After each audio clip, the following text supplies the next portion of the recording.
श्री कृष्ण ने क्यों दिया राधा रानी को आजीवन बांझ रहने का श्राप। दोस्तों, कहते हैं श्री कृष्ण और राधा एक दूसरे के प्यार में कुछ इस कदर दीवाने थे कि चोट एक को लगती थी तो दर्द दूसरे को होता था। पर क्या आप जानते हैं, एक बार कुछ ऐसा हुआ था जिसकी वजह से श्री कृष्ण ने राधा को श्राप दे दिया था। पर सोचने वाली बात यह है कि श्री कृष्ण ने प्राणों से भी ज्यादा प्यारी अपनी राधा को इतना भयंकर श्राप क्यों दिया। एक प्रचलित कथा की माने तो सृष्टि से पहले पवित्र गोलोक धाम में रहते हुए एक बार राधा रानी के मन में ये ख्याल आया कि क्यों ना मैं भी एक संतान पैदा करके मां बनने का सौभाग्य प्राप्त करूं। देवी राधा रानी की इच्छा के अनुसार ऐसा ही हुआ। अपने तेज से राधा रानी को एक पुत्र की प्राप्ति हुई जो सुंदरता पर बिल्कुल उनके जैसा ही मनमोहक था। उस बालक के साथ राधा अपना सारा समय हंसते खेलते बिताती थी। एक बार राधा अपने पुत्र को गोद में लिए खिला रही थी, तभी उस नन्हे से बालक ने जमाई ले ली। राधा की नजर जब उस बालक के मुंह के अंदर पड़ी तो उसमें उन्हें पंचभूत, आकाश, पेड़ पौधे, पर्वत, अहंकार, प्रकृति, स्त्री, पुरुष सभी दिखाई दिए। अपने बालक के मुंह में सारा ब्रह्मांड देखकर राधा रानी चौंक गई, लेकिन वो इस बात को समझ गई कि मेरा ये बालक बेहद तेजस्वी और विराट है, ऐसे में वो यहाँ कैसे रह पाएगा। अब राधा रानी को ये चिंता सताने लगी कि वो अपने विराट पुत्र को कहाँ रखे। कई दिनों तक सोचने के बाद उन्होंने उसे जल में रखना तय किया।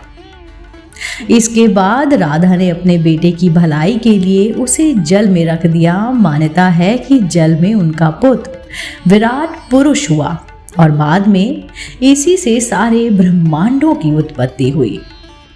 लेकिन पता नहीं कहां से ये बात श्री कृष्ण को पता चल गई और राधा का अपने पुत्र के लिए ऐसा व्यवहार उन्हें बिल्कुल भी पसंद नहीं आया।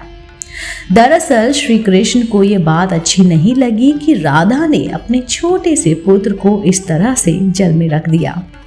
अपने बेटे के लिए माता का ये व्यवहार कृष्ण से सहा नहीं गया और क्रोध में आकर उन्होंने राधा रानी को ये श्राप दे दिया कि भविष्य में कभी भी तुम्हें संतान नहीं होगी और ना ही तुम कभी भी गर्भ धारण कर पाओगे। कहते हैं इस श्राप की वजह से राधा रानी का एक नाम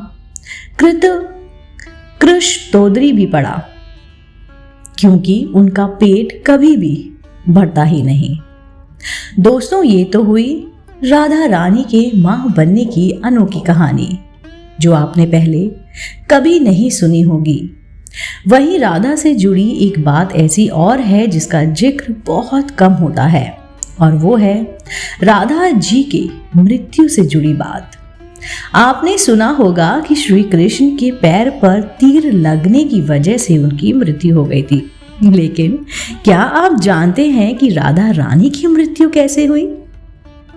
दरअसल जब श्री कृष्ण वृंदावन छोड़कर जा रहे थे, उस समय सबको ये पता था कि अब वो लौटकर वापस नहीं आएंगे। उनके जाने के बाद राधा रानी बस हर पल उन्हें याद किया करती थी। उधर दूसरी तरफ श्री कृष्ण के मन में भी राधा का ख्याल एक पल के लिए भी नहीं जाता था। इसी तरह एक दूसरे की याद के सहारे दोनों ने अलग अलग रहकर सालों बिता दिए।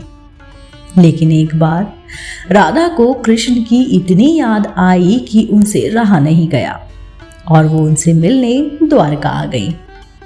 राधा को अपने सामने पाकर श्री कृष्ण की आंखें नम हो गईं और वो उन्हें देखकर रोने लगे। दूसरी तरफ श्री कृष्ण को सामने देखकर राधा एक बार फिर से जी उठी।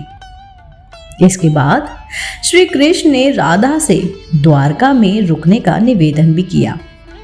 श्री कृष्ण की बात मानकर राधा वहीं पर रुक गई और महल के कामकाज में हाथ बटाने लगी। इन सब के बीच जो थोड़ा बहुत समय मिलता उसमें वो कृष्ण के दर्शन कर लेती थी।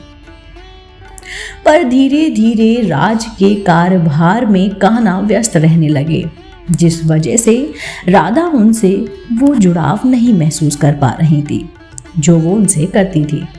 तब राधा ने तय किया कि वो वापस वृंदावन चली जाएंगी। वृंदावन वापस आकर भी राधा सिर्फ कान्हा का ही नाम लिया करती थी। कुछ ही समय में राधा की तबीयत खराब होने लगी और वो बेहद कमजोर पड़ गई। राधा का महसूस हो चुका था कि वह उनका अंतिम समय आ चुका है, इसलिए वो अपने कृष्ण को याद करते हुए उन्हें अपने पास बुलाने लगी। राधा के बुलावे पर कृष्ण उनके पास दौड़े चले आए और राधा को देखकर बोले, मांगो राधे, क्या मांगती हो? कृष्ण को सामने देखकर राधा की आंखें चमक उठी और वो बोली, कान्हा, मैं एक बार फिर से अपने पुराने कान्हा के रूप में तुम्हें बांसुरी बजाते हुए देखना चाहती हूँ। जिसके बाद कृष्ण ने अपनी बांसुरी निकाली और उस पर सुरीली सी धुन बजाने लगे। श्री कृष्ण तब तक बांसुरी बजाते रहे तब तक राधा विलीन नहीं हो गई। उधर कृष्ण की बांसुरी की धुन सुनते सुनते राधा ने अपनी देह त्याग कर दिया। कहते हैं इसके बाद भगवान श्री कृष्ण अपनी बांसुरी तोड़ दी और उसको फेंक दी और दोबारा उसे कभी हाथ नहीं लगाया।